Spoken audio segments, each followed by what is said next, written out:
hard work. Before announcing the second round, I myself am thinking whether I should date Barcelona, but I fear that Barcelona is not looking for my talents, so I'm probably a bit unlucky. The second round, Margot. Yes, we have the second round coming up, support to key economic sectors. What do you think, Ilka? Do you feel a little stretching would do us some good? The microphones are working, so I mean, there has been some interaction on stretching. I saw on the left-hand side someone stretching himself. Fabian was doing so during the session already. So that's maybe an indicator. I don't know, but I think we should move forward. Let's do that. Everybody can do a small individual stretching and take the example from this side if needed. In that case, I would like to invite our next two sub-projects that are running under the priority of support to key economic sectors. It's the sub-projects BPCM, Best Practice Cluster Management, and LAGOTA, Local Action Group on Talent. The floor is yours, and we will start with BPCM. A little digital magic. I'm from the Best Practice Cluster Management group. Lead partner is Karlstad University, and I'm going to present a more economic theme on clusters, the best practice in cluster management. These, for short, are the partners in the region. I must say the Swiss partner is mostly absent, so it's between brackets. Our main findings. We are still in a process of distillation of the main findings.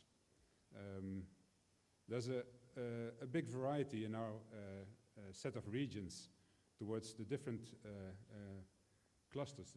I mean, they differ very, very much, so it's difficult to compare. So we had a lot of discussion on definitions. What is a cluster? What do we count as a cluster? And how is it compared to other regions? And there's also a lot of variety in the engagement of clusters to their members. How do they relate to their members? Is it a real member organization, or is it a more top-down structure from the government, like in North Rhine-Westphalia? The Norwegian system is more a member organization, but you see a lot of mixtures as well. So there was a kind of a definition problem. Clusters in relation to human and social capital. We also introduced, apart from human capital, also the social capital. And I will explain a little later what we mean by social capital. But the clusters we see as a vital tool in working with human and social capital. Of course, you can look at clusters as a sort of organized business. You organize business structures, and businesses have an interest in human capital because they need people to work. But clusters also have cultures. They differ very much from one to another. It's a regional culture, as we saw in quality of life, for example. But it's also, clusters have a more entrepreneurial spirit, or they are gathered in a cluster because they want to keep the vested interests in balance in the region. So there's a lot of motivations for companies to be in a cluster, which has a lot of relevance also for the labor market behind the clusters. One way to look at it is smart specialization strategies. Because in smart specialization strategies, you're looking at the real strength of regions. And from the real strength of regions, you can distill more spearhead clusters and find the real potential that's in the human capital in a region. So it's competences, it's knowledge that is in people, it's knowledge that is in companies, It's mobility between companies that's important in this smart specialization. That's the related variety issue within smart specialization. So it's not only about a sector, it's also about the mobility between sectors, so between clusters, you could say. And from the mobility between clusters, maybe new clusters arise because it's, that's the dynamic of the economy. In our discussion, we also introduced, besides this, we introduced cluster managers as civic entrepreneurs. Civic entrepreneurs, they come from this discussion on social capital. I will come back to that. We use a phrase of Elinor Ostrom. She's an American economist, got a Nobel Prize, and she put a real stress on social capital as a set of relationships and shared values created and used by multiple individuals to solve collective problems. So there you already have a kind of a definition of a cluster, or an approach to cluster work. So we took this from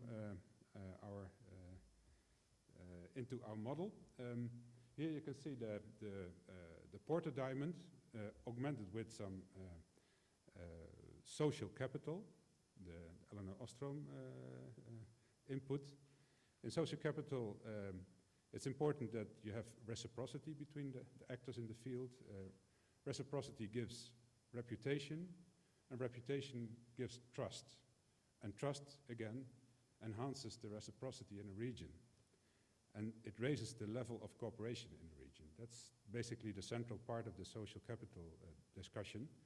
And this is an ongoing process. And within cluster organizations, the competences you build is the increasing set of trust that you have in an organization.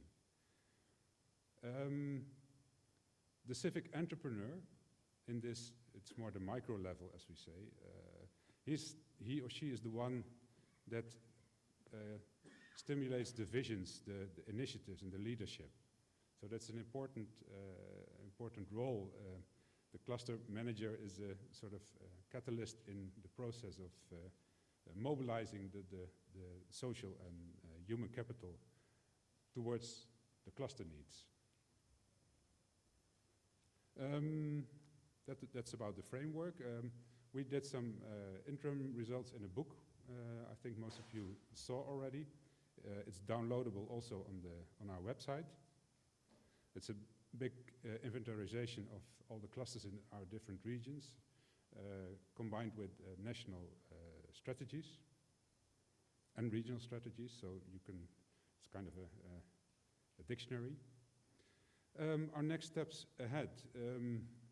We are currently in the process of production of a best practice manual, and we have a final meeting as an experience to practice event in Karlstad.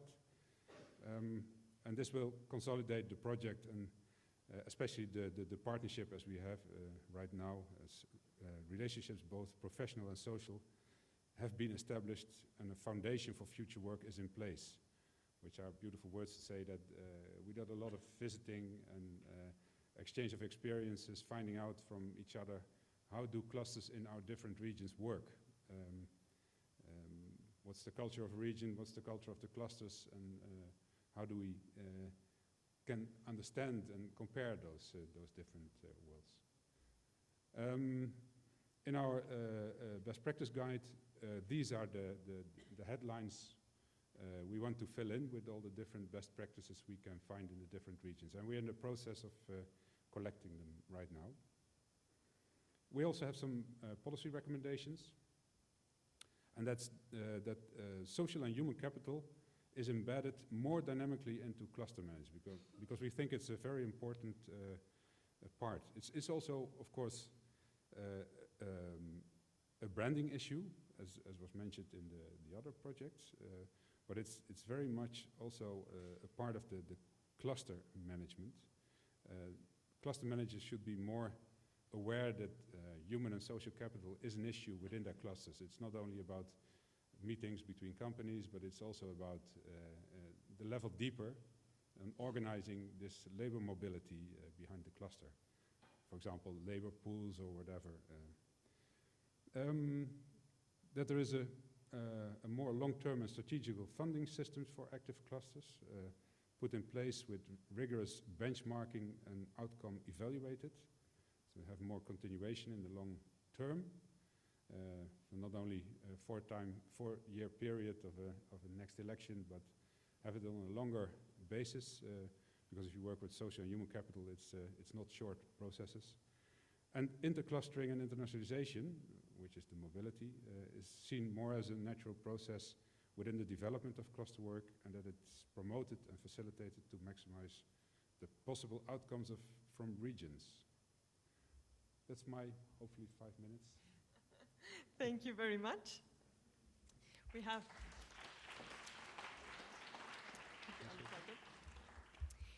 have a bit of technical reorganization to do, as we had an individualist working here. Could you please just open it? Thank you very much. So that was our sub-project BPCM. We will, oh, I see the screen changed.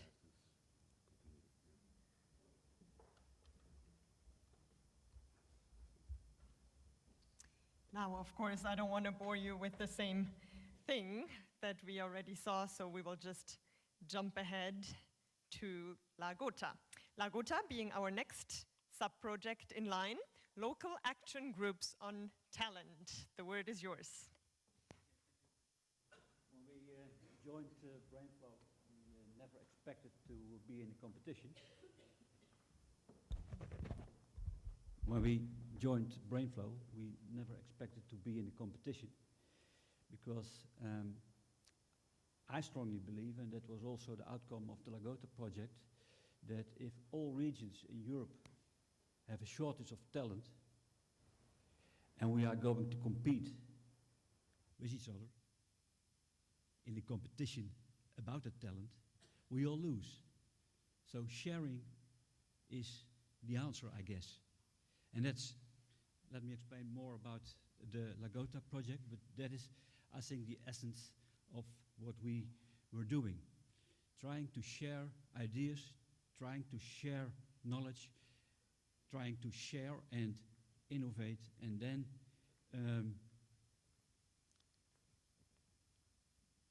being attractive to talent. So the Lagota project, a short outline. We started a year ago. It's just a small project with 4 partners: the region Achterhoek, City of Dortmund, Navarra, Navarra, and Euregio Gronau. We started with a conference in Pamplona, and the first problem we had is, what is talent? So in that conference we defined talent as those people needed in a region. So not only people with very high education, but people you need in that region, and every region is different. So the first step was we analyzed our regional situation, the economic development of the region, and what are the needs of the region. We held interviews with the local key players, and we draw some conclusions, and we had some recommendations, and we shared that in a midterm conference in Pamplona. And then we get to the second step of our project: make it better. Can we improve what we already have? Can we improve instruments? Can we improve practice, etc.? And the concept we used was not trying to do something academic, but bring together local key players and let them form an action group. Because it's not a governmental thing. It's a thing that key players in the region have to do. Businesses, local businesses, regional businesses, together with all the representatives of employers associations, employee associations, etc. So forming of a local action group was a central point in this project. And of course, this local action group had to form an action plan. And now, at this moment, we have an action plan, or we have 4 action plans, actually. Every region has its own, and we are now executing that action plan. And that will take a lot of time. To think about the plan is one thing, but to execute it, to implement all your ideas, that's a big thing to do. So, the first step of the project, make it visible. What's the regional situation? It turned out that we all said, well, our conclusions are we have to innovate. We have to integrate. We have to link and learn from each other. And we have to share. And if you do that, you can succeed.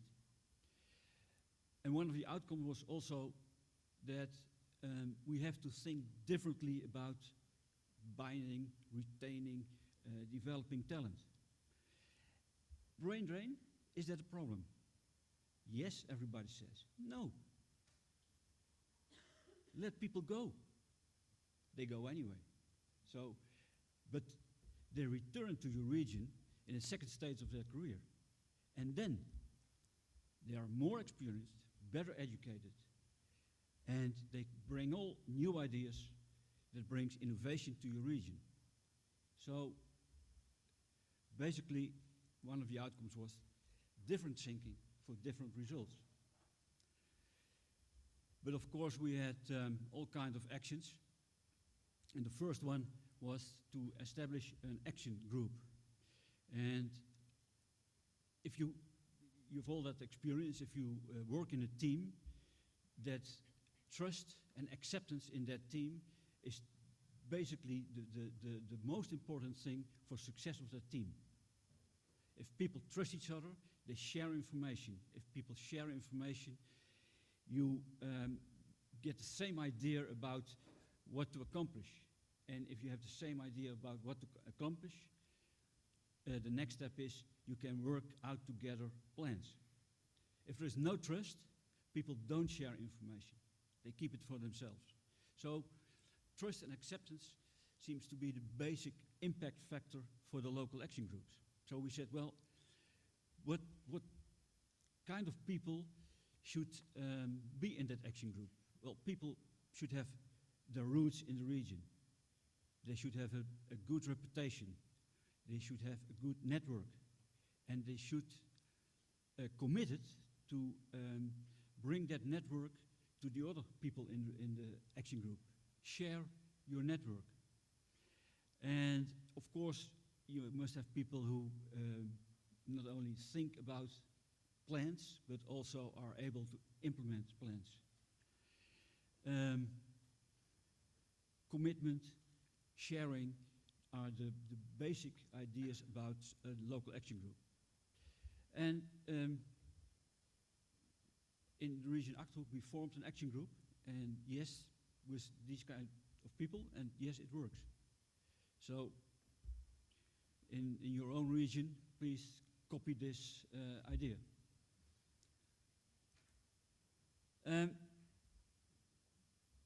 Then we thought, what do we have to do to make it better?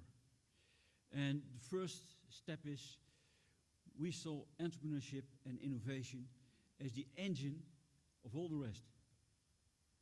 If you have innovation, if you have entrepreneurship, you create jobs. But you have also to sell that to the outer world. If you don't sell that you are an innovative region, people don't come to your region. So communicate, region branding is one of the aspects. And then creation of new jobs, exciting jobs. Talent is coming to exciting jobs. If you look to the labor force of the next decade, people are totally different from my generation. We want a job with a permanent position, etc., etc. My children, They don't look for a permanent job, they look for an exciting job, for possibilities to develop. And that's in this company and in that company, so they are mobile by themselves. So one of the things in innovation is not only making new products or developing new technology, is also redesigning how your company works. All kind of processes in your own companies have to be redesigned.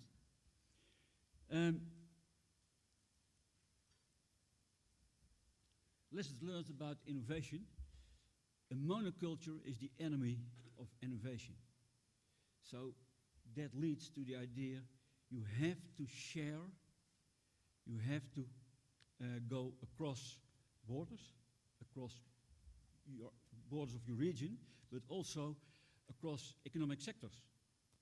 So I will explain a little bit about the idea behind the action plan.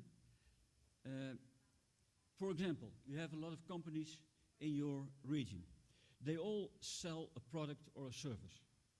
They use to produce that a production method or a certain technology. And they have their own market.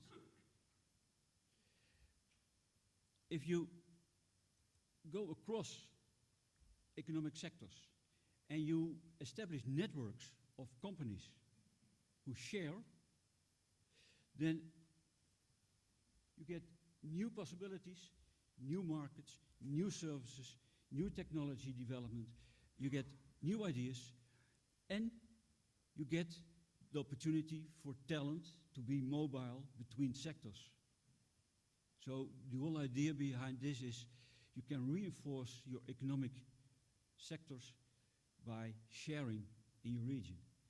And at the same time, you will be attractive to talent. A second idea in this innovation is you can establish innovation hubs. Bring together a number of students from different disciplines. Thank you very much. Perfect, thank you. That was indeed a short wrap-up in the end. Coming to our jury, it's your turn again. I start with Elisa, if this is okay, to ask you for your impression on those two sub-projects for the second round. Muchas gracias, muy interesante. Quisiera yo primero pedir perdón porque las personas que trabajamos en el ámbito de la creatividad nos ocurre que generalmente la ambigüedad es uno de nuestros tends to be one of our part of our management process. Can you hear us now? Thank you for your presentation of your projects. They're all very interesting. First of all, I would like to my previous intervention. We people who work with creativity work with ambiguity as something which is premeditated. In me, it is something that is unavoidable. I would like to make my questions more specific, more concrete. My curiosity, my perception. Well, yesterday we saw informal structures often generate development of talent, for it to work well, for there to be interaction, and to give rise to all the different parts of the process that we're talking about yesterday. We're talking about more formal structures today that have to do with companies, that have to do with universities. And something that came to mind is a model that maybe don't involve professional scientists. It's another part of talent that we are placing value upon. We maybe believe that writers don't need specific environments to create, or other artists either, but we do have a model that was in Paris when we had the great artists of the time, the painters of the time, and have left us a great heritage. What do you consider occurred there that could now be transferred to your own projects, so that to combine that talent and to result in a new and extraordinary product? Check with our two representatives whether the translation reached you. Yes? Who wants to start on answering? Your comparison with Paris is an interesting one. Well, it's more of a general issue as well. How do you compare different geographical situations, but you also mentioned different situations in time to make it even more complex. How can you learn from those contexts? In our discussions in the best practice cluster management group, we found that very, very difficult, because a lot of developments are very dependent on the local situation and the local time. Of course, if you have an economic crisis like we have now, some things are not possible. On the other hand, you cannot stimulate things that are not there. So there's, in transferring best practices from one set to another, you always face these problems of translation, so to say. And we tend to make our examples more explicit, and you can pick out some of the ideas and see if they work, but you have to translate them always. You have to, so if your Paris comparison, I think, is a beautiful one, but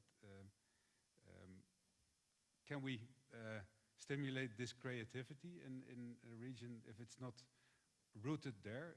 It's a bit opposite than the smart specialization strategy, which tends to build up from below and build on the strengths that are there and see if there's interconnection when new things can happen.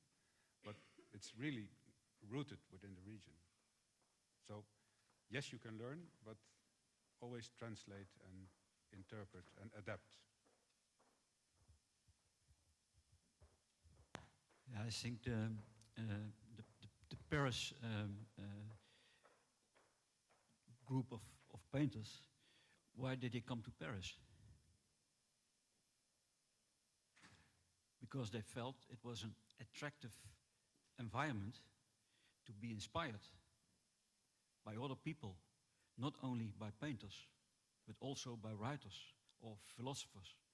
So that was an environment that inspires and attracted people. So that was exactly what we in our Lagota project say. Well, when you want to attract talent, you need to be attractive. When are you attractive?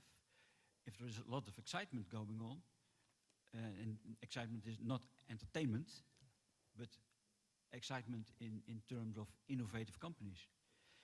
In the region Achterhoek, nearly nobody knows, but in the Netherlands we have the number one of innovative region, that is Brainport Eindhoven.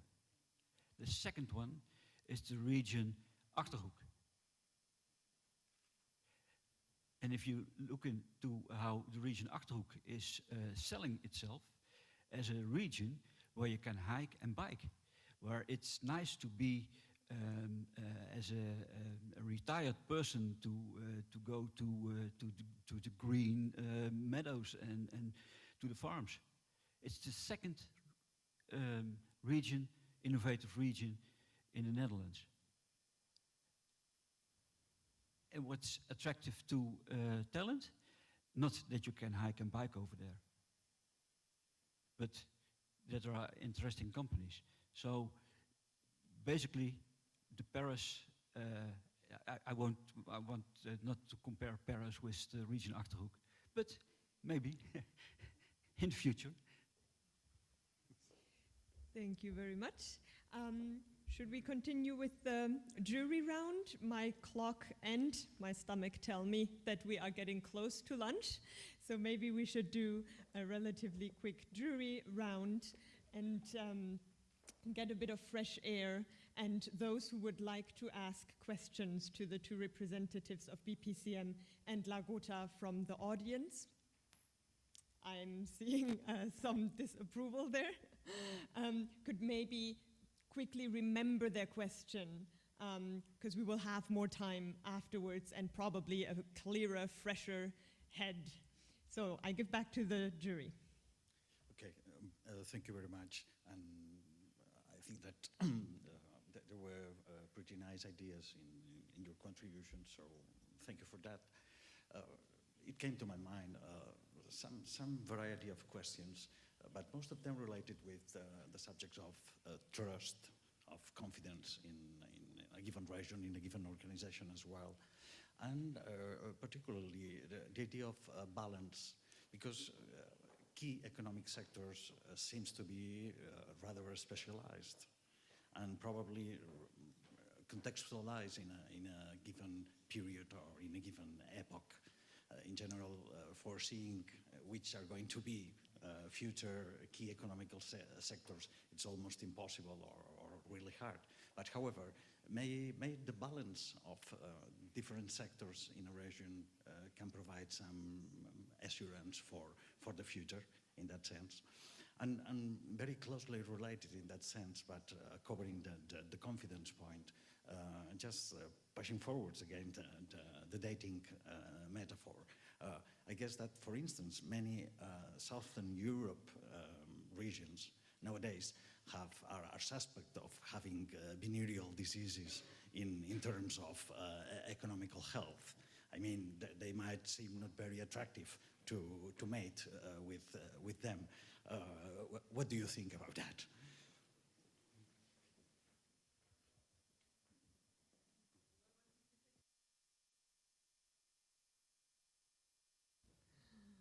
Seems to have been a difficult one. Well, if I understand your question correctly, there are two sides of your question. One is about the trust and confidence, and the other one is about the healthiness of a system. Maybe they are connected. If a system is not healthy, there's no trust and there's no willingness to cooperate. But that's difficult to judge, of course. And trust is something you can build if you find the right civic entrepreneurs who are capable of intermediating in the different parties, in the different groups you want to get together. So trust is a verb. It's something you have to do to build. And with trust you can make a system healthy. But I doubt if it's always, I mean, if the crisis is very deep, then there are other issues that are maybe more, have more priorities to solve, because the trust building in an economic, very competitive situation is difficult. Well, I think that to build trust, otherwise nothing happens. Everybody they circle the wagons and say, well, help, there are Indians outside there. So building trust starts with small practical projects, and partners need to learn each other, and you have to celebrate those small successes, and then you can build up trust. And I think your comment about the key economic sectors and the other ones, don't leave them out. So I think that the balance, your idea about the balance is a very good idea.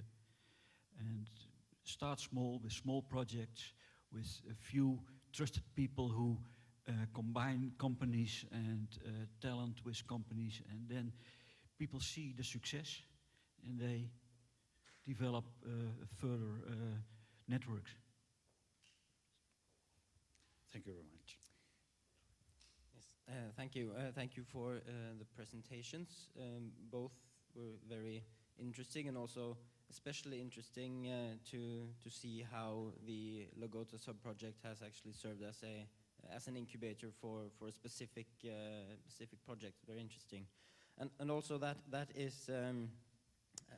As a politician, that will have to be a bit of my focus. The same now as with the last group. What are the strategies now to and how do you work to communicate your findings to the regions and actually have them implement the findings and convert these projects, the findings of these projects into action and into creating development?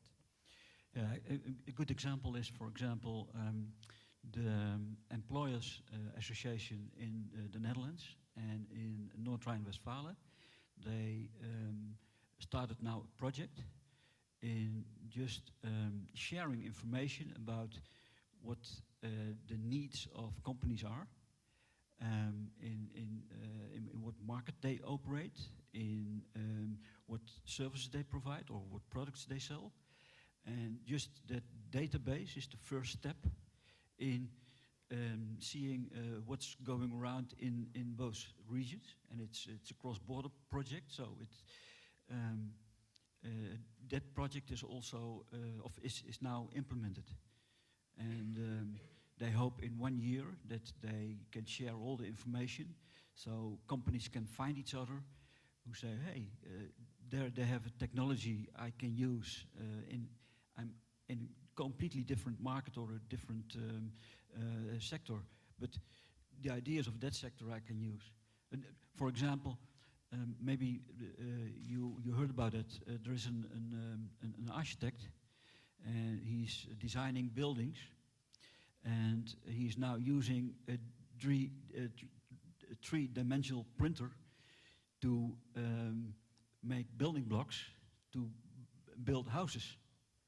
So they use a completely different technology from a completely different world into the market of the architecture. So that kind of ideas you can only enhance when you share that information across sectors. So the first project is already started. Thank you very much. Should we? Oh, I'm sorry.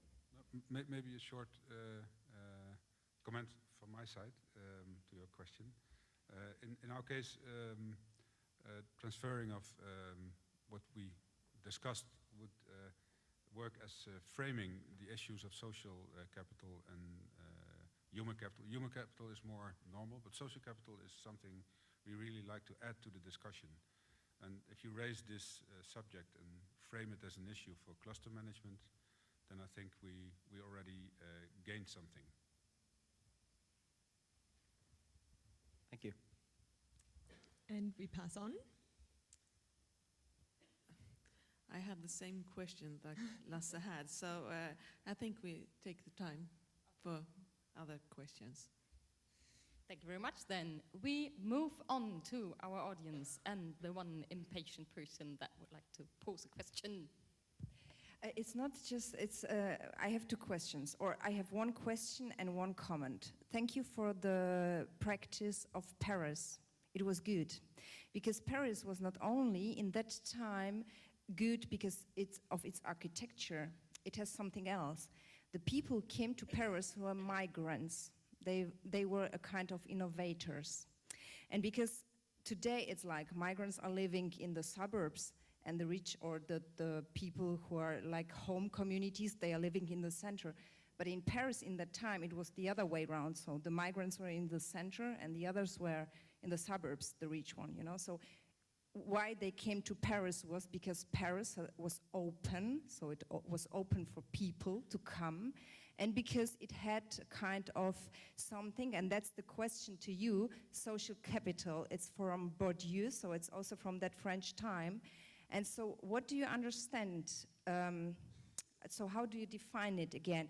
Because usually social capital is like you have a network and you share your ideas, and social capital is what you got from the network and what is also a profit for the people together. Do you mean knowledge, or what is it? Is it knowledge? Is it experience? Is it, of course, it's based on trust, I understand it, but if you see clusters, we know that the companies who are within the clusters are not really interested in cooperation. It's just beside the clusters, they cooperate between each other, but on a trust base. They do not make it very public.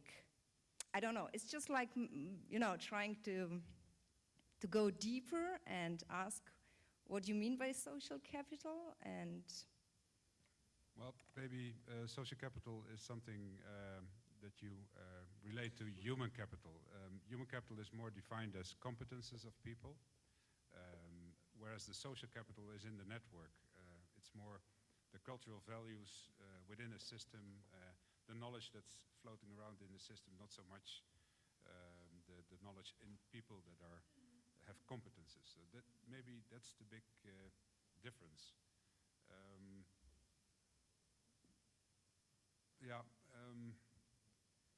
The openness, I mean, it has no value judgment, the social capital. I mean, it's there, and you have to analyze what's there, and it consists of all those different elements, and if you take these elements and analyze what's there, maybe you can come to a sort of a comparison. You mentioned Paris again, but it's difficult to compare those because it's a huge system, it's a different time.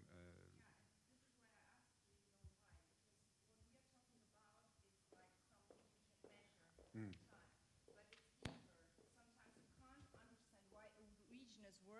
Why a region is more innovative than another one, because it is about openness, and it is about culture, and it is about social capital, trust, and all the other things. So even if you try to have a kind of smart specialization clusters or whatever you try to do, you have to have a culture, an openness, not like Florida's things or something like that.